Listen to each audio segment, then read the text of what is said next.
Good morning, class. My name is Poonam Dwivedi and I am your social science teacher. So let's see what is the name of today's chapter. That is Human Environment Interaction, the Tropical and the Subtropical Region. आज हम देखेंगे कि हम कौन से chapter पढ़ने वाले हैं. The human environment interaction. Human का मतलब होता है मानव और एनवायरमेंट का मतलब होता है एनवायरमेंट. एनवायरमेंट और इंटरेक्शन में क्या, इंटरेक्शन मतलब क्या हो गया, तालमेल. ह्यूमन बीइंग, इसका एग्जैक्ट मीनिंग क्या हो गई तब, ह्यूमन एनवायरमेंट इंटरेक्शन, मानव एनवायरमेंट के साथ कैसे इंटरैक्ट करता है, कि वो एनवायरमेंट को क्या लेता है, एनवायरमेंट से क्या लेता है और एनवायरमेंट को क्या देता है. यही सारी चीजें हम इस चैप्टर में पढ़ने वाले. और ये चैप्टर हमारे प्रीवियस चैप्टर से रिलेटेड है. प्रीवियस चैप्टर का नाम क्या था, human environment, settlement, transportation and communication. पहले हम प्रीवियस चैप्टर के बारे में थोड़ा बहुत डिस्कस कर लेते हैं कि हमने प्रीवियस चैप्टर में क्या क्या चीज पढ़ी थी. प्रीवियस चैप्टर में हमने पढ़ा था कि ह्यूमन बीइंग सेटलमेंट कैसे करते हैं, whether did they do temporary settlement और permanent settlement. उसके बाद हमने ट्रांसपोर्टेशन के बारे में पढ़ा था कि ट्रांसपोर्टेशन के लिए ह्यूमन बीइंग्स कौन कौन से वेज और सोर्सेज यूज करते हैं, जैसे कि roadways, railways, waterways and Airways. तो अगर एक जगह से दूसरी जगह पे जाना है, if you want to travel from one place to another, he uses whether railways और waterways और roadways और airways. The same way, what is communication? Communication क्या है? If someone wants to communicate or someone wants to share his ideas or view with another person, तो वो क्या करते हैं, वो कम्युनिकेट करते हैं, वो एक दूसरे से बात करते हैं जिससे कि वो अपने आइडियाज एंड व्यूज दूसरों को बता सकें. जैसे कि मैं अपनी बातें आपको अभी बता रही हूँ, तो ये सारी चीजें क्या हो गई, कम्युनिकेशन के अंदर आती हैं. कम्युनिकेशन के मीन्स क्या क्या होते हैं अब, जैसे कि टेलीविजन. अगर जैसे आप न्यूज चैनल देखते हैं तो आपको देश और दुनिया की खबरें जो है वो न्यूज चैनल से मिल जाती हैं. द सेम वे न्यूज़पेपर से भी आपको देश और दुनिया की खबरें मिल जाती हैं. सो एंड इंटरनेट ऑल्सो, जहाँ से आप किसी देश के किसी भी चीज के बारे में आप जान सकते हैं. नेक्स्ट हम देखते हैं कि इस चैप्टर में हम क्या पढ़ने वाले हैं. इस चैप्टर में हम ट्रॉपिकल एंड सब ट्रॉपिकल रीजन्स के बारे में पढ़ने वाले हैं. पहले हम देख लेते हैं कि ये क्या है. ये एक ग्लोब है. फिगर आपको बता रहा होगा डायग्राम कि ये एक ग्लोब का डायग्राम बनाया गया है. तो इसमें ये वाली, आपको प्रीवियस क्लासेस में आपने पढ़ा होगा कि ये लाइन जो होती है, जो अर्थ के मिड से होके जाती है, एकदम एग्जैक्ट मिड से होके जाती है, उसे क्या कहा जाता है, इक्वेटर. इक्वेटर के जस्ट ऊपर कौन सा होता है, ट्रॉपिक ऑफ कैंसर. और इक्वेटर के जस्ट नीचे क्या होता है, Tropic of Capricorn. That is ये Tropic of Cancer 23.5 degree north होता है और ट्रॉपिक ऑफ कैप्रिकॉर्न जो होता है वो 23.5 साउथ होता है. The same way Arctic circle जो होता है वो 66.5 नॉर्थ डिग्री होता है और अंटार्कटिक सर्कल जो होता है वो 66.5 साउथ साइड होता है.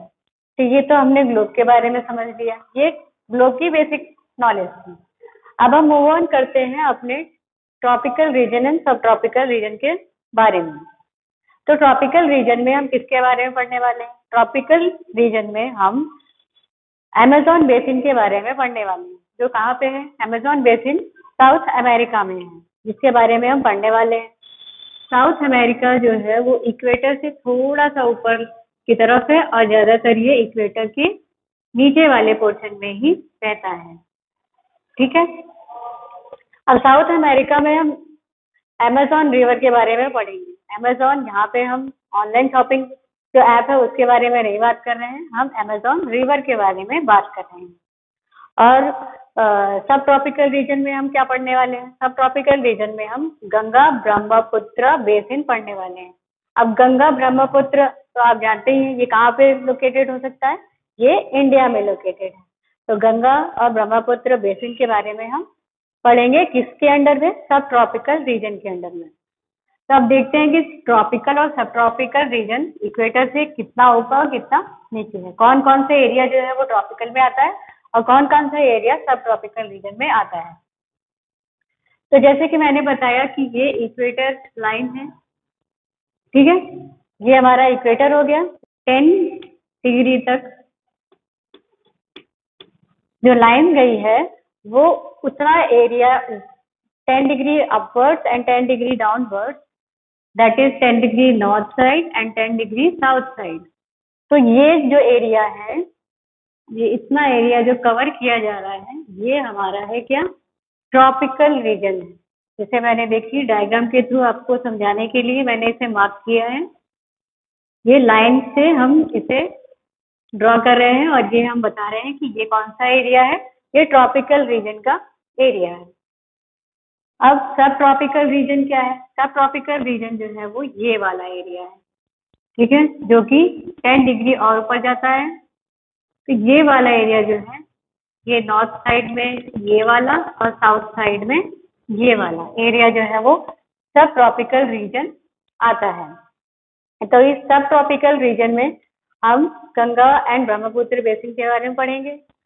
तो हमने क्या देखा कि इतना पूरा एरिया जो है उसमें ये दोनों एरिया, इतना पूरा एरिया जो है वो होल एरिया कवर करता है क्या, ट्रॉपिकल रीजन एंड सब ट्रॉपिकल रीजन. अब हम देखते हैं कि what are all the topics we are going to cover in this chapter. Now move on to the next topic, that is story of Renuka. आपकी बुक में एक रेणुका की स्टोरी दी गई है, जिसमें कि रेणुका जो है वो एक फोटो को देखती है, जो कि किसने क्लिक की है, उसके अंकल ने, जो कि क्या है, एक वाइल्ड लाइफ फोटोग्राफर. तो अंकल जो है वो बहुत ढेर सारी लोगों की और बहुत ढेर सारी जगहों की फोटोज क्लिक करके लाते हैं और रेणुका को दिखाते हैं. रेणुका उन सारी फोटोज को देखने में बहुत ज्यादा इंटरेस्टेड है. तो उसने एक फोटो देखी जिसमें कि क्या था, ग्रुप ऑफ पीपल की उसमें फोटो थी, जिसमें उसने देखा कि अलग अलग कल्चर के लोग वहाँ पे हैं, जो कि अलग अलग कलर के हैं, अलग अलग जगहों से बिलोंग करते हैं. तो उसे बहुत ही ज्यादा क्यूरियोसिटी होने लगी कि ये सारे लोग क्यों अलग अलग जैसे दिख रहे हैं और इन्होंने क्यों अलग अलग कलर के कपड़े पहने हुए हैं. तो उसके अंकल ने बताया कि ये जितने लोग आपको फोटो में दिख रहे हैं वो सारे लोग अलग अलग रीजन, अलग अलग कल्चर से बिलोंग करते हैं. जैसे कोई ड्राई रीजन में रहता है, तो कोई हैवी जहाँ पे रेनफॉल होती है उस रीजन में रहते हैं. तो अंकल ने बताया कि भले ही ये लोग अलग अलग रीजन्स में या अलग अलग कंट्रीज में रहते हैं, लेकिन ये सारे लोग अपने इन्वायरमेंट के साथ इंटरेक्ट करते हैं. जैसा उन्हें जिस हिसाब का इन्वायरमेंट उन्हें मिलेगा वो उसी हिसाब से अपने आप को ढाल लेते हैं. तो इससे हम ये कंक्लूड कर सकते हैं कि इन्वायरमेंट में बहुत ज्यादा डाइवर्सिटी होती है. तो अब हम उस डाइवर्सिटी को इस चैप्टर में देखेंगे. अब नेक्स्ट पॉइंट हम देखते हैं, what we are going to study. इस चैप्टर में हम क्या क्या पढ़ने वाले हैं, पहले हम उसे हेडिंग वाइज पढ़ लेते हैं, फिर हम उसको एक एक करके समझेंगे कि उसमें क्या क्या हम पढ़ेंगे. Let's see life in the Amazon basin. तो पहले हम अमेज़न बेसिन में क्या पढ़ेंगे, क्लाइमेट, कि अमेज़न बेसिन में लोग किस क्लाइमेट में रहते हैं, क्या क्या वहाँ का क्लाइमेट है. नेक्स्ट इज रेन फॉरेस्ट, और अमेज़न बेसिन को रेन फॉरेस्ट क्यों कहा जाता है, people of the rain forest. और जो रेन फॉरेस्ट में या अमेज़न बेसिन में जो पीपल रहते हैं वो रेन फॉरेस्ट में कैसे सर्वाइव करते हैं, कैसे इन्वायरमेंट से इंटरेक्ट करते हैं. नेक्स्ट है life in Ganga Brahmaputra basin. The same way जैसे हम अमेज़न में देखा था कि क्लाइमेट है, वैसे सेम चीज हम गंगा ब्रह्मपुत्र बेसिन में भी देखेंगे कि क्लाइमेट में कैसे लोग रहते हैं. Next how do people live, कैसे वो अपना जीवन व्यापन करते हैं. फिर next is wild life. Wild life में हम एनिमल्स, बर्ड्स, इन सब के बारे में पढ़ेंगे कि कैसे बर्ड्स एंड एनिमल्स अपने आप को इंटरेक्ट करते हैं एनवायरनमेंट के साथ में. सो स्टूडेंट्स, अब हम पढ़ते हैं अपना नेक्स्ट टॉपिक, क्या है, लाइफ इन अमेज़न बेसिन. तो अमेज़न बेसिन, तो अमेज़न कहाँ पे, हमने पढ़ा था कि अमेज़न कहाँ पे है, अमेज़न जो है वो साउथ अमेरिका में है. तो साउथ अमेरिका में है, ठीक है. और अमेज़न जो है वो वर्ल्ड की लार्जेस्ट रिवर है, ठीक है. तो अब ये बोल रहा है, तो इसके अंडर में हम सब पॉइंट्स पढ़ेंगे. तो उसमें से फर्स्ट पॉइंट है, the river Amazon flows through equator region. इसके कहने का मतलब है कि जो अमेज़न रिवर है वो इक्वेटर से होके जाती है. तो अगर ये किसका मैप है, ये साउथ अमेरिका का मैप है. तो इसमें इक्वेटर कहाँ पे है, 0 डिग्री है, वो इक्वेटर के थ्रू, इक्वेटर से ही फ्लो होके कहाँ जाती है? ये जो एरिया है ये अटलांटिक ओशन है।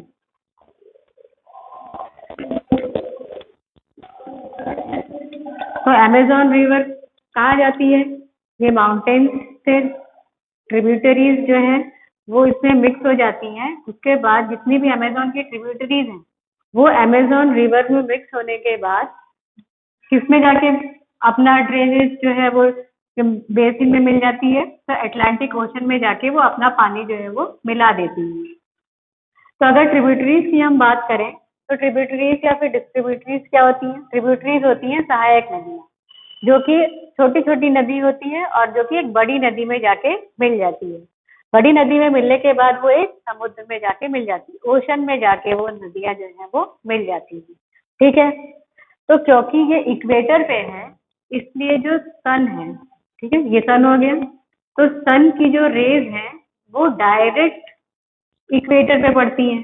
डायरेक्ट इक्वेटर पे पड़ने की वजह से यहाँ का जो आसपास का पानी है, जो ओशन का पानी है, तो ये क्या होता है, ये बहुत ही ज्यादा गर्म हो जाता है। तो प्रिसिपिटेशन होता है और इवापोरेशन होता है। इवापोरेशन के कारण क्या होता है? आप वाटर साइकिल तो पढ़ी होगी, तो वाटर साइकिल में क्या होता है कि आपका जब इवापोरेशन होता है तो जो पानी होता है वो गर्म होके किसमें फॉर्म हो जाता है? गर्म होके वो क्लाउड्स में फॉर्म हो जाता है। क्लाउड्स में फॉर्म होने के बाद क्या होता है? बारिश होती है। अब जब बारिश हो जाती है तो बारिश की वजह से क्या होता है? पेड़ ज्यादा उगते हैं। पेड़ ज्यादा उगने की वजह से इस एरिया में अमेज़न बेसिन में सबसे ज्यादा क्या हो जाता है? डेंस फॉरेस्ट पाए जाते हैं। ठीक है, यहाँ पे क्या हो जाता है? डेंस फॉरेस्ट जो है वो सबसे ज्यादा यहाँ पे पाए जाते हैं। डेंस का मतलब होता है घना जंगल। ठीक है, तो इसमें हमने ये चीज पढ़ा कि जो अमेज़न जो रिवर है वो इक्वेटर के थ्रू होके फॉल हो जाती है और उसके बाद अटलांटिक ओशन में जाके मिक्स हो जाती है। अब हम मूव ऑन करते हैं नेक्स्ट टॉपिक, नेक्स्ट पॉइंट पे, that is it flows from the mountain to the west and reaches the Atlantic ocean to the east. तो इसके कहने का मतलब है कि हमारा वेस्ट किस तरफ होगा? इस तरफ। ठीक है, ये हमारा वेस्ट साइड हो गया और ये ईस्ट साइड हो गया। ये नॉर्थ है और ये साउथ है। और रिवर्स कहाँ से ओरिजिनेट होती है? रिवर्स जो है वो माउंटेन से ही ओरिजिनेट होती है, निकलती है। तो यहाँ पे वेस्ट साइड में क्या हो गया? वेस्ट साइड में क्या है? फॉरेस्ट है। ठीक है, तो ये जो फॉरेस्ट है इन्हीं से ही क्या ओरिजिनेट हुई है? इन्हीं से ही हमारी जो अमेज़न बेसिन है वो ओरिजिनेट हुई है। अमेज़न रिवर है जो वो ओरिजिनेट हुई है और यहाँ पे अटलांटिक ओशन में जाके ये, अभी जैसे हमने पहले डिस्कस किया, अटलांटिक ओशन में जाके ये क्या होती है? मिल जाती है। ठीक है, अब ये बोल रहा है कि जो रिवर का माउथ होता है वो ईस्ट की तरफ होता है। तो जैसे अभी मैंने बताया कि ये कौन सी साइड हो गई? ये हमारी ईस्ट साइड हो गई। तो रिवर जो है वो वेस्ट से निकलती है और कहाँ जाके मिल जाती है? ईस्ट की साइड में वो जाके मिल जाती है। और जो इसकी ट्रिब्यूटरीज होती हैं वो भी अपना पानी जो है वो इसी में ही मिक्स कर देती है और सब टोटल पानी जो है वो अटलांटिक ओशन में जाके मिल जाता है। इसीलिए इस लाइन का मतलब है, इस पॉइंट का मतलब है कि जो रिवर है वो वेस्ट से निकलती है, ओरिजिनेट होती है और कहाँ पे जाके मिक्स हो जाती है? वो ईस्ट में जाके मिक्स हो जाती है। कहाँ पे? अटलांटिक ओशन में जाके। जितनी भी अमेज़न रिवर और उसकी जितनी भी ट्रिब्यूटरीज हैं वो सारी ट्रिब्यूटरीज एंड ओशन वो जो है वो अटलांटिक ओशन में जाके मिक्स हो जाती है। अब हम नेक्स्ट टॉपिक देखेंगे, फिर नेक्स्ट पॉइंट देखेंगे कि हम नेक्स्ट पॉइंट क्या पढ़ने वाले हैं। Now let's see the next point. Numerous tributaries join the Amazon River to find the Amazon basin। इसका मतलब ये है कि वेरियस ट्रिब्यूटरीज मतलब बहुत सारी जो सहायक नदियां हैं वो एक साथ आके अमेज़न बेसिन में जाके मिल जाती हैं। नेक्स्ट पॉइंट है river basin drain portion of Brazil, parts of Peru, Bolivia, Ecuador, Colombia and a small part of Venezuela. तो ये बोल रहा है, इस लाइन का मतलब क्या है कि जो रिवर का पानी है वो थोड़ी बहुत कंट्रीज में भी गया है। थोड़ी बहुत कंट्रीज में कौन कौन सी कंट्रीज हैं? मेनली जो है वो ब्राजील कंट्री से होके जाता है और some of the parts of Peru, Bolivia, Ecuador, Colombia and small parts of Venezuela. Next we will see the climate in Amazon basin. अब हम देखेंगे कि अमेजोन के बेसिन में क्या क्या क्लाइमेटिक चेंजेस हैं या फिर कैसा उसका क्लाइमेट रहता है, वो हम देखेंगे। First point is Amazon basin stretches directly on the equator.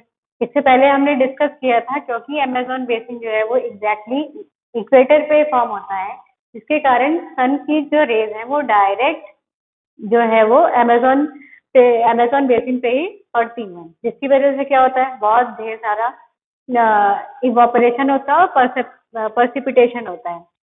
Therefore, it is characterized by hot and wet climate throughout the year.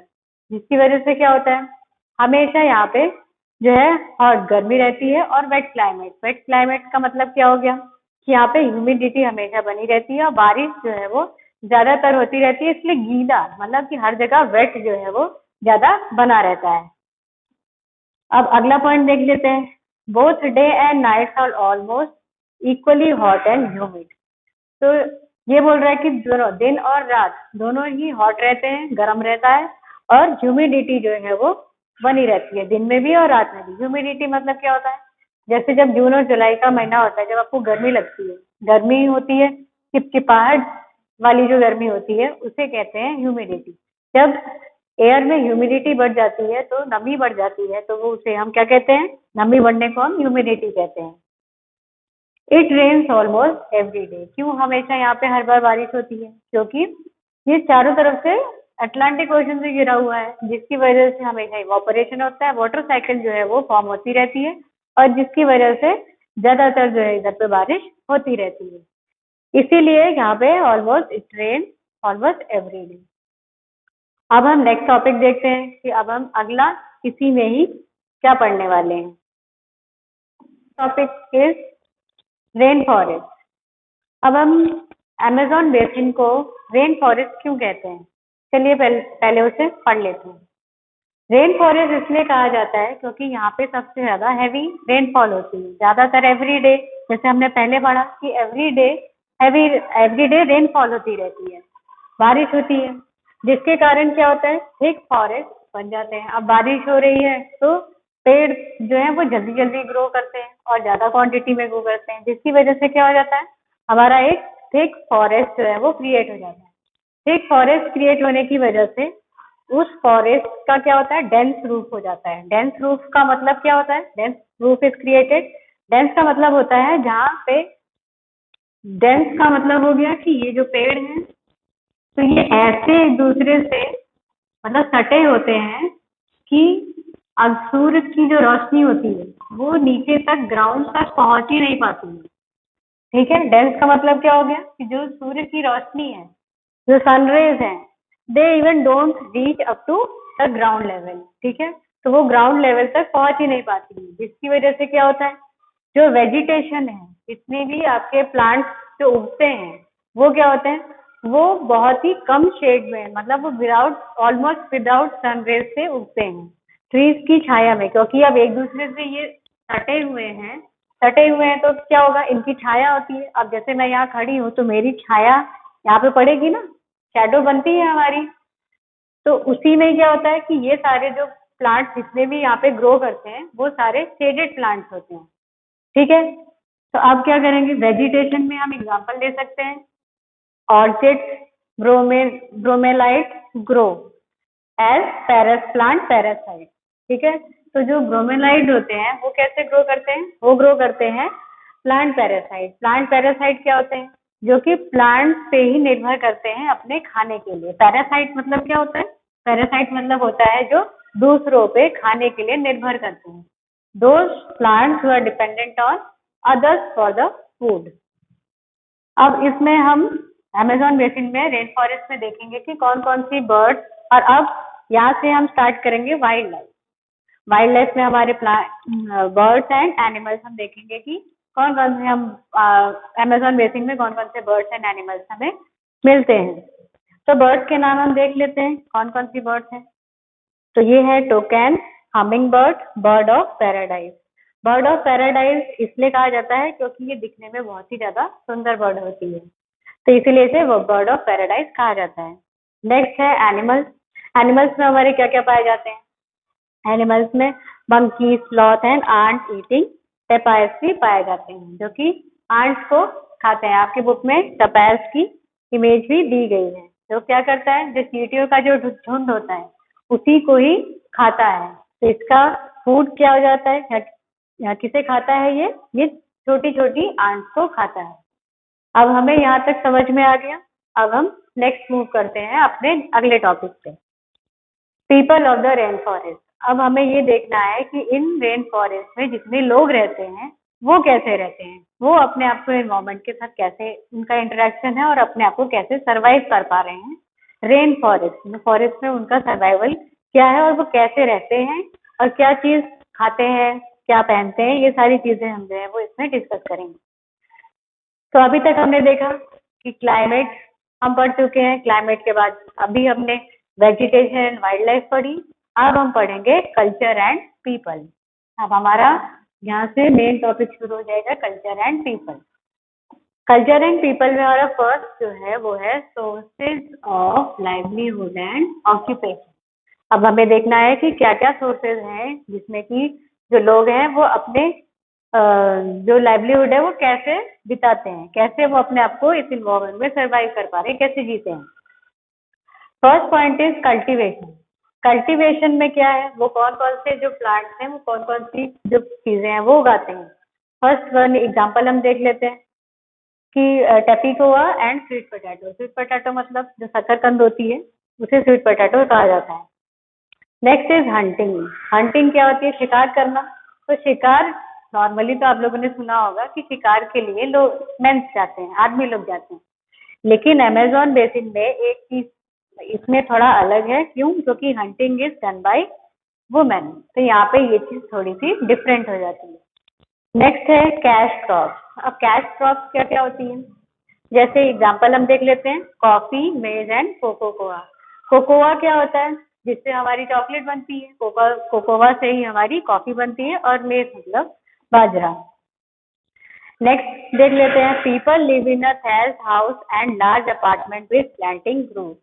जो लोग होते हैं वहाँ वो कैसे रहते हैं, कौन से घर में, थ्रेस्ड हाउसेस में रहते हैं और large apartment with slanting roof. Slanting roof क्या होती है, स्लैंटिंग रूफ मतलब ऐसे, ठीक है। ये चीज हमारे इंडिया में जितने भी घर बनते हैं तो वो क्या होते हैं, वो फ्लैट रूफ वाले रहते हैं, जिसमें कि पानी जो है जब बारिश होती है तो पानी देखा होगा आपने कि छत पे अगर भर जाता है, ठीक है।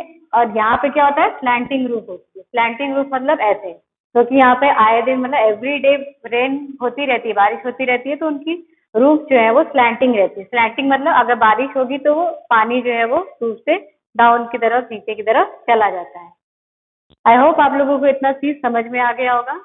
अब हम next topic, so our last topic in this topic of Amazon basin is changes in the life of Amazon.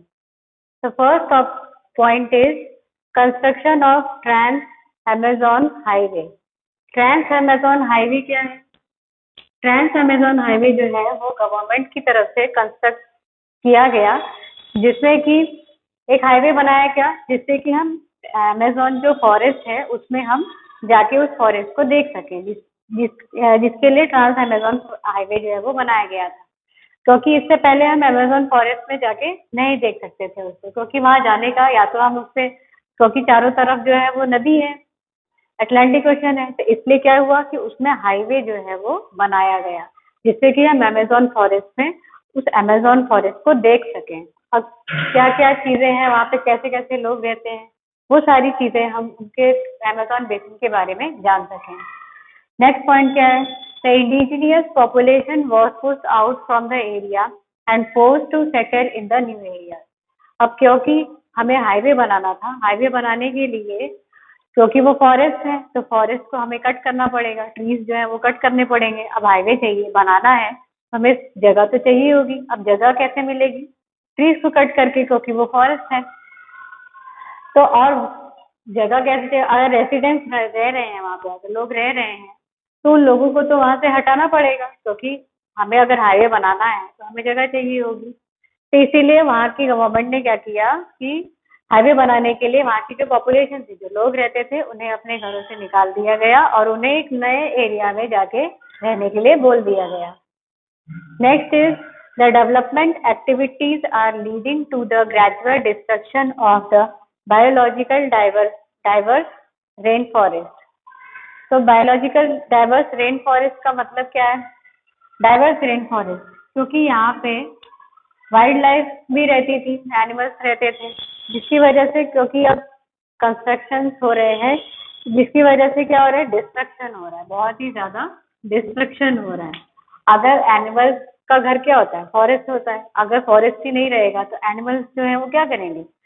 Human के घर में आना शुरू कर देंगे, आपके घरों में आना शुरू कर देंगे, रोड पे चलना शुरू कर देंगे जंगल में रहने की बजाय, क्योंकि उन्हें अपना घर तो उनसे छीन लिया गया। तो अब वो क्या करेंगे? ह्यूमंस के घर में जाना शुरू कर देंगे। इसीलिए ग्रेजुअल डिस्ट्रक्शन जो है वो धीरे धीरे करके होने लगा। तब यहाँ तक हमने सारे पॉइंट्स जो है वो कवर कर लिए हैं अमेजोन बेसिन से रिलेटेड। अब नेक्स्ट वीडियो में हम गंगा एंड ब्रह्मपुत्र बेसिन जो है वो कवर करेंगे। आई होप आपको जितने भी पॉइंट्स मैंने समझाए वो सारे समझ में आ गए होंगे। Thank you all for listening and keep practicing.